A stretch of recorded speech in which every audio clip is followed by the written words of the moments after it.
Tipster Digital Chat Station revealed that the upcoming global version of the Realme GT 7 Pro uses a customized Samsung display, pricier than the BOE display in its Chinese counterpart.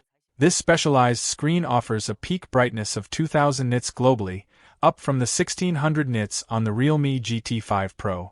In comparison, the OnePlus 13's upcoming BOE X2 display is rumored to also feature 1600 nits of global peak brightness.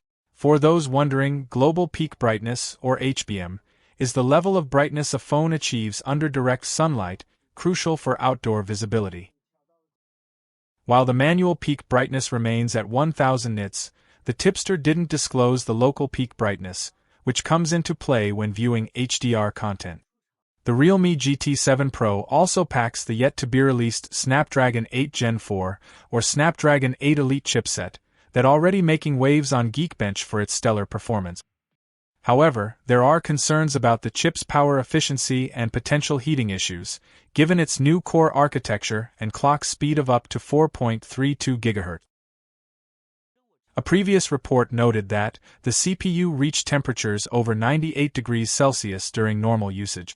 Most 2024 flagship phones, including those with Dimensity 9400, are also sporting larger batteries than their predecessors, possibly due to the Cortex X925 Prime core. It will be interesting to see how manufacturers handle performance and thermal management. The Realme GT 7 Pro is rumored to house a battery exceeding 6000 mAh, the largest ever in a Realme phone. According to DCS, it will feature a 6-cell battery, allowing for rapid charging as all cells charge simultaneously.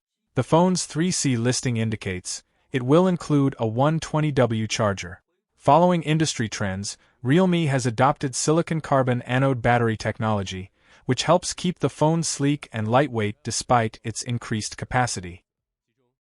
For more update, subs the channel.